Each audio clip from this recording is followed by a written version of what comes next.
Pranic energization technique.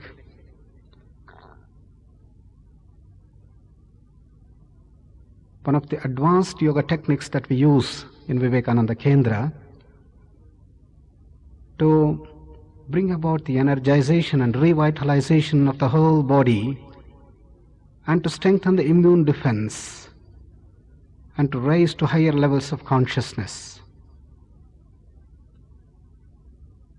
In short, this is called as PET.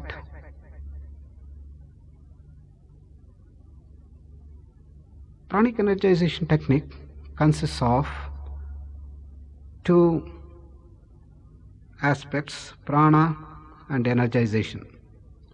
Let us try to understand what is prana and then come to understand what is energization. Prana is the basic fabric of this entire universe. Everything is made out of prana, says the Upanishad, Prashna. According to Prashnopanishad, prana is the basic fabric of all the three worlds, as has been portrayed in the prayer which we use in the PET. Pranasyedam vashe sarvam tridive yat pratishthitam mateva putran rakshasva shrischa prajnancha vidhehinayiti. Pranasyedam vashe sarvam tridive yat pratishthitam. All that exists in the three worlds are nothing but prana. And it is the prana that governs and controls everything. It is the very basic fabric of this creation. Modern science has understood that it is energy at the base of this entire physical universe. Whether it is a stone or a tree or a cement or a concrete or a steel, everything is nothing but energy, energy, energy. At one time we thought energy and matter are two different basic bricks of this universe. Thanks to Einstein and theory of relativity, we understood that it's all energy. Matter is nothing but bottled up energy. As you go on increasing the frequency of energy, it turns itself into matter. Matter can be diffused back into energy. Tremendous amount of energy is packed into the so-called inert matter. Take a gram of uranium, convert it into energy. The amount of energy that you get is equivalent to burning 2,000 tons of coal. Such tremendous energy which can blast the entire universe has been contained in this matter. So we know that energy is the basic fabric of this entire physical universe. Having understood that, science is in a turning point. As Fritz of Capra says in his famous bestseller, Turning Point, we are now moving ahead from the physical universe to things which are beyond.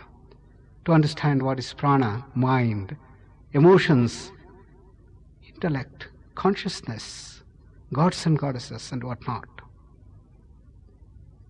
It's in this transition that we lay today in science, moving ahead through our research. Our ancient Indian masters, the researchers I call them, the great Maharshis, had understood the entire universe in its totality. And it is the prana. It is the prana which is the basic fabric of this entire universe. And prana is nothing but movement, spanda, vibrations. So it is the prana that comes out of this pure consciousness. And it is through the multitudes of permutations and combinations of this pranic vibrations that the entire universe has been created. Even the I, the memory, the buddhi, the manas, the emotions, the body, the matter, and everything created out of that prana. Just as energy has created this entire physical universe in its multitudes, varieties, and diversities, the prana has created this entire universe. And on one end of the spectrum is the physical universe.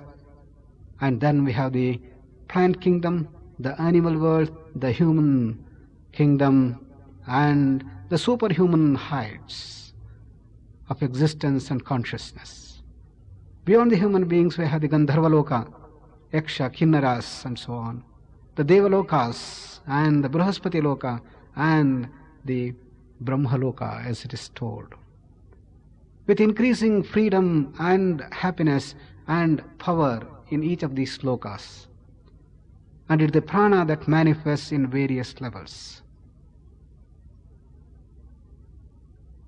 And as prana starts getting more and more evolved, if you can use that term, as the prana becomes slower and slower, as the vibrations spread more and more to expansiveness, there is greater and greater freedom and greater happiness, greater and greater power and knowledge. And we move from the grosser consciousness to the subtler ones and still higher ones, and reach the heights of pure consciousness in its ultimate level. Call that Atman, Brahman, or Paramatman, or ultimate reality. And that is beyond all movements, all space, time and causation. And it has been beautifully described. Yattadadreshyamagrahyamagotramavarnam achakshushrottram tadapanipadam. It is the one which cannot be grasped, seen, heard, which cannot be conceived, it cannot be imagined. And that is the transcendental. That's our causal state, that's our original state. That is one end of the spectrum. And on the other end of the spectrum we have the grossest of the gross, the matter, the mineral world.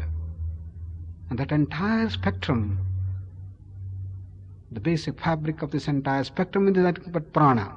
Just as we have energy spectrum, we can conceive of the pranic spectrum. And the whole process of creation is from pure consciousness down to the grossest of the matter and the mineral world. While the whole process of growth or evolution is to move from the gross to the subtle, to move from the mineral world to animal level to human beings, the normal human beings, great human beings, superhuman beings, divine human beings, and reach divinity itself. And that is the whole process of growth. That's the whole process of acceleration of one's growth. And the tool for that is yoga. Yoga is the science of total living, by which man can elevate himself to heights of greatest perfection. Therefore, prana is the basic fabric of this entire universe. And the whole creation is nothing but permutations and combinations of these vibrations of prana. Well then, what is the difference between energy and prana? Energy cannot move by itself. You need to switch on a button to bring electricity into our bulbs. You have to switch on to make your generators work or the rockets go up. It is jada, as often is mentioned. The freedom to move by itself is least here. While as prana starts evolving, the freedom of movement becomes more and more. And when it comes to the level of the mind in the human beings, it can do and undo things. Kartum, akartum, anyatha kartum shaktaha, you say. To do or not to do, or do it in a different way. We have the freedom. That's the mind. Therefore, as the prana evolves more and more, the freedom starts becoming more and more, and it can move by itself, it can change by itself, it can modify itself, it can transform by itself. That is the speciality of prana. Call it, it has a chaitanya, it has got the consciousness that it can transform itself, it can move by itself, is the first symptom of life. In the cells we say the prana has come, and there is movement, locomotion, reproduction. While in a stone you don't see any of such movements of locomotions. And therefore it is this swatantra, it is not merely the jadatva. It is the freedom to change by itself, move by itself. That is the feature of prana. Therefore, on one end of the spectrum, this freedom is almost lost as if in the material world, the mineral world. While as we start growing up to higher and higher stages, you find the freedom increasing. And the whole process of growth is nothing but to increase this freedom and thereby get a greater and greater knowledge, greater and greater freedom, greater and greater energy. Now we come to energization. What is this energization? Why do we need to energize? Energization is to revitalize ourselves, is to increase the energy levels, is to strengthen ourselves, is to increase our capacities. Particularly when the immune system has become weak, or if the immune system is depressed, or as in chronic fatigue syndrome, there could be chronic fatigue in the body. In such cases, you need to prop up the whole body by revitalization, by re-energization. We can energize the body by various means. By reducing the stress, by deep relaxation techniques, the stress can be reduced, tensions can be reduced. Therefore, the natural energy in the body will start increasing. For example, the stresses have the immunodepressant action. Once you release the stress and the tension, the immunodepressant action is going to reduce. The immune system slowly starts coming up, flowering up. However, to bring about the energization, we can use the different energies available within us. We can use the pranic energy, the mind energy, consisting of what we call as the willpower. Or we can use the intellectual energies, or the emotional energies, by which we can revitalize the whole system. Such revitalizations can increase the strength of the immune system and thereby can probably bring an effective improvement in the cancer patients, or even in AIDS, and probably bring about the metamorphic transformations in the cells in most of the dreaded diseases. And for the normal ones, it is a high level of energy with which people work and never get tired, working 16 hours, 18 hours, 20 hours a day, and you never feel tired. Therefore, energization has been one of the most important dimensions of the yogic growth. In this particular technique, the PET, pranic energization technique, we use the pranic energy to prop up the immune defense, to increase the strength of the immune system, and with a particular application to deal with cancer and AIDS.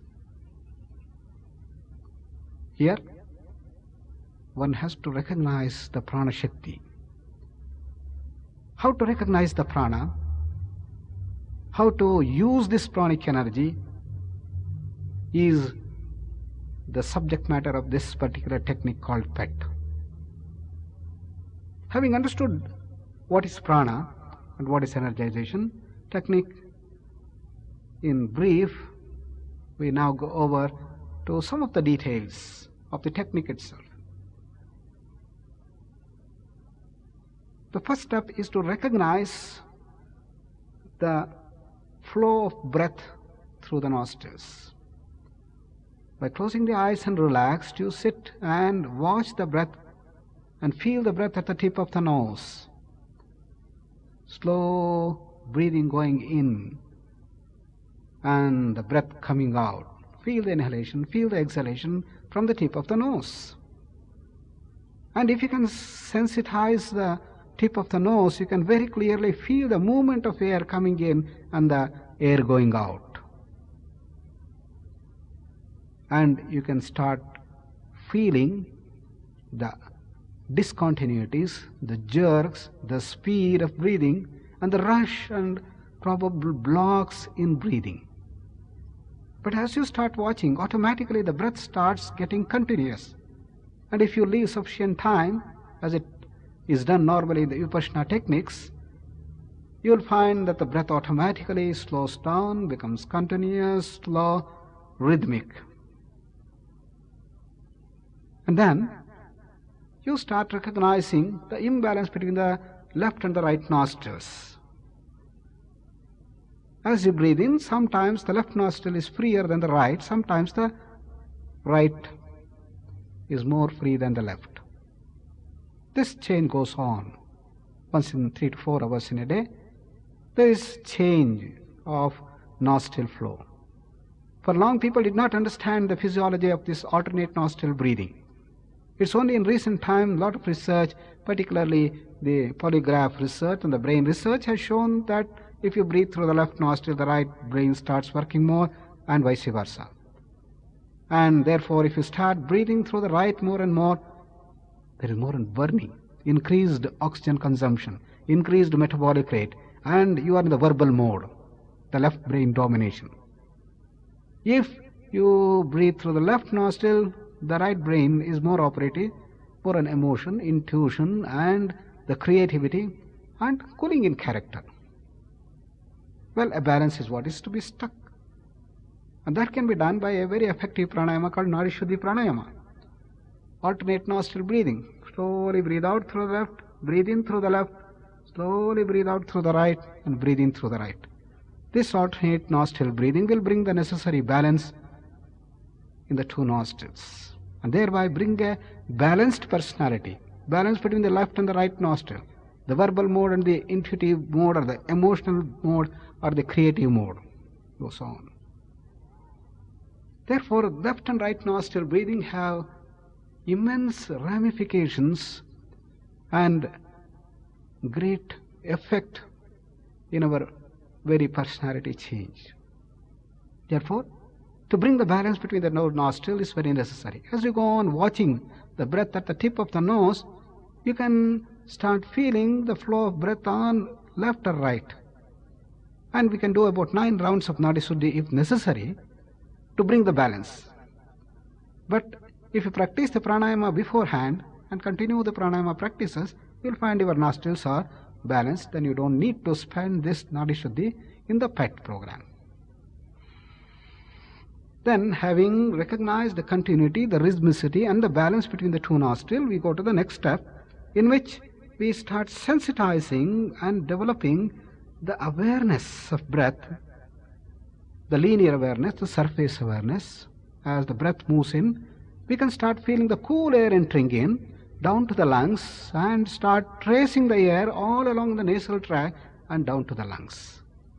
And the warm air coming up and down through the nostrils, you go on feeling that. And initially it can be just air flowing down and coming up and going down. That is the linear mode, and therefore the linear awareness. But as our sensitivity increases more and more, you will be able to feel the air scrubbing through the surface of the tract, the nasal tract, and down through the trachea and lungs, and the warm air coming up, scrubbing through the surface. And that is the surface awareness. It needs a lot of sensitivity and deep internal awareness. Well, 9 rounds of inhalation and exhalation could bring about this type of awareness, which helps us quite a lot to get at higher sensitivity level. Then we go to very simple but very advanced techniques of yoga called as the mudras to further sensitize and get into the realms of prana. The Chin Mudra, in which we just touch the tip of the forefinger with the tip of the thumb.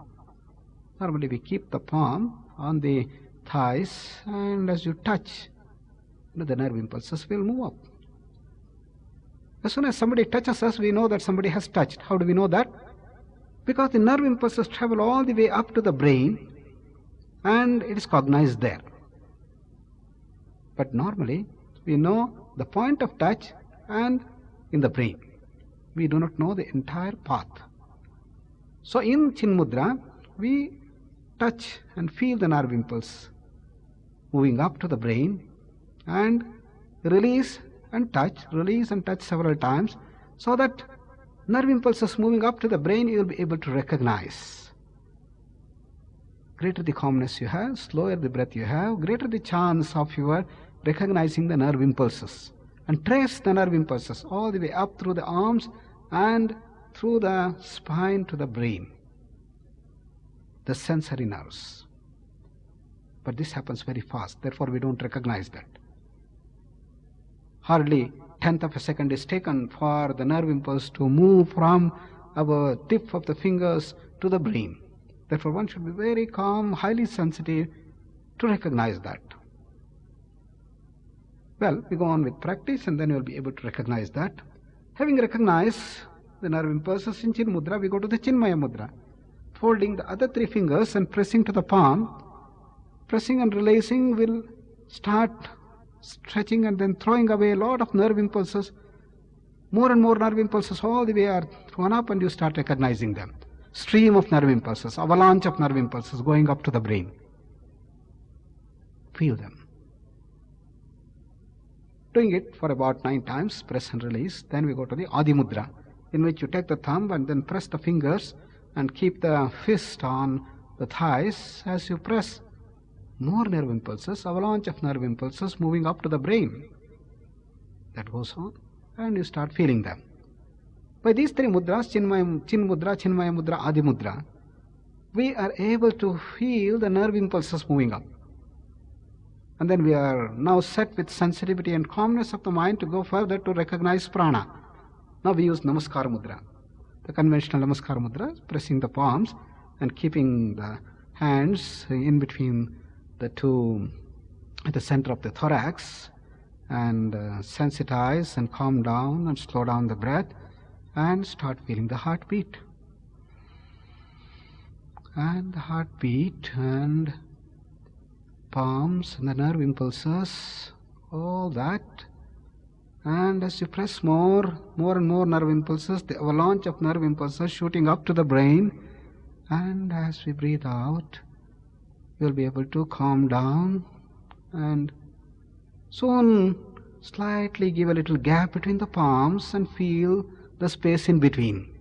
And when you start feeling slowly in and out of the palms, almost coming to touch the palms and take it out, and you'll be able to feel something in between the space. Check on the practice and then see what you feel.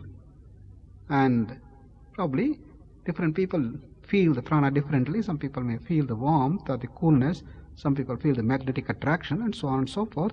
But don't get guided, you have your own experience. Expand, separate it out and bring it in, go on doing it several times, so that the palm gets more and more sensitive. As the sensitization increases, you'll be able to feel the prana there.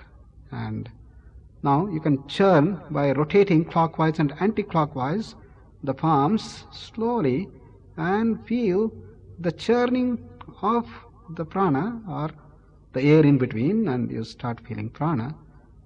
And by then, sufficient sensitivity takes place, and that sensitivity will help the prana to move. In some part or other of the body, you start feeling something moving. Maybe like an ant, or maybe like a flash of light, or maybe like electric shock, or it could be like a little scratch, And, well, how does it differ from nerve impulse? The nerve impulse has got a fixed speed. It moves all the way up from the point of contact to the brain. While the prana can move in the opposite direction. It can move across, The spatial limitation is no more there. And it can be very, very slow, or it can be very fast. It can be as slow as crawling up an ant, or it could be like a lightning. Yade tad vidyuto vidyutad, as it is often said. Or it can be just stagnant there, just energizing that area. That's how we can differentiate the pranic flow in the body from the nerve impulses. Well, then once you recognize, half work is done. Recognition is half the solution. You have recognized the prana as something different from prana, different from prana being different from the nerve impulses, and it is different from the blood flow, it is different from the breathing, it is different from all that we know in the physical body. Then slowly start moving up. Move the prana. See whether you can move the prana down or up or to the left or to the right or inside or outside. How to do that? You have to sensitize more. If necessary, you can put the palms on that region where you start feeling the prana. Some people feel it on the cheek, somebody on the forehead, somebody on the temple, somebody on the back, maybe at the lower back near the base of the spine, or somebody can feel in the legs in different parts. Fine, does not matter. It depends on which part of your body is most sensitive. There you start feeling the prana, and you start moving the prana by moving the palm along the surface little up and down so that the prana starts moving. Once you learn to move this prana, then yes, you have crossed through the first step. Now then comes the rotation of prana. So move the prana all the way on the right side first, from the back side of the leg, from the heels all the way up to the hamstring muscles, thigh muscles and buttock muscles, and the right side of the back all the way up to the head and crown, and bring it down through the eyes, right side nostril, right cheek muscles, neck and right thorax, and down all the way, and bring it down through the thigh muscles and the toes. The same process you do it on the left side. Rotation of prana from the back side to the front side on the left side. And now the whole thing on back and bring it down. That is rotation of prana. When you do that, you can clearly notice that there are imbalances. The prana gets stuck in some places it flows freely. And with rotation of prana, gradually with increased sensitivity and with practice, you will be able to move the prana freely and equally between the two sides. Well, then balance has been achieved. Then energize the whole system, and energize particularly the immune system. And each and every organ, every cell, you feel that it is being charged with the prana, the pranic energy, the subtle energy. And then just expand. Feel that the vibrations of prana are going out of the body and expanding as a sphere, expanding and diffusing into that infinite beautiful blue sky. Forget about the body and then allow the pranic vibration to diffuse into that infinite expanse, and just remain in that blissful awareness and silence. A very, very happy thing, And then we come to the resolve. In that state of silence, whatever positive thought you give is going to fructify. The positive thought should be very, very small, maybe 3 words, 6 words, 18. I am very healthy, my immune system is very strong, very powerful, and so on. And repeat it 9 times at the bottom of the heart with the fullest faith. And that positive thought, repeated in that silence, is going to fructify. And that's what we do. In the end, we offer all that we gain to the welfare of the humanity by that wonderful prayer, Sarve Bhavantu Sukhinah. Sarve Santu Nirame. Let all be free from pain and misery, and there be health, and let all people grow continuously and realize that truth. And that's the whole practice of PET. And we have found wonderful results by the practice of this PET. And many, many cancer patients have been able to strengthen their immune defense by regular practice of PET. It takes about 30 minutes to practice every day. The morning and evening they can practice that. And it can be done in any position, even lying down on the shavasana or sitting on the chair, even after food, even in the toilet. Anywhere you can start practicing PET. And that's the advantage, And then gradually you start growing. So with that, we complete this session, and you can go for the practice. The other side of this tape, we have the PET practice. You just start putting on and then go on following the instructions and gain.